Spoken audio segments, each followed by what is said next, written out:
Selle tegelase nimi on Hortensio ja tema on siis üks tegelane selles Shakespeare'i Tõrksa taltsutuse loos. Me ütleme tema kohta, et ta on maailma kõige nupukam ja armunum kosilane. Ja tema kohta ma võin veel nii palju öelda, et mitte kõik tema suurepärased plaanid ei teostu. Selle nuku eripära on see, et ta on väga liikuv. Rosita Raud, meie kunstnik, on teinud ta hästi dünaamilisena ja loonud mängimiseks hästi palju võimalusi. Üks minu ülesanne näitlejana on siis välja valida, millised on need rollile sobivad võimalused ja mis hetkel ta peaks rohkem liikuma, mis hetkel ta vähem peaks liikuma. Ta vajab küll abi, aga mitte abi liikumise jaoks, vaid abi stabiilsena püsimise jaoks eelkõige. No ja siis me oleme siin välja mõelnud igasuguseid vigureid, näiteks, et tal on magnetid sõrmedes ja nii edasi. Sest et on hetki, kui ma olen temaga täiesti üksi.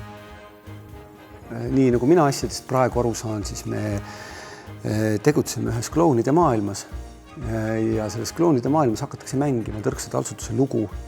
Mulle tundub, et need klounid seda lugu mängides avastavad enda jaoks midagi sellist, mis oli neilegi ootamatu. Et jah, põhimõtteliselt iga näitleja meil tükis peab tegema mitu rolli. See on olnud huvitav, see on olnud teistsugune, see on olnud oma tõusude mõõnadega, suurte avastustega ja mingisuguste tõdemustega. Ja meil on veel nii palju aega, meil on veel päris pikk tee minna. Et selles mõttes ta ei ole nagu kindlasti päriselt tavapärane protsess, aga mis mulle meeldib selle juures on see, et ta on väga emotsionaalne või selline otsinguline protsess olnud küll mu jaoks.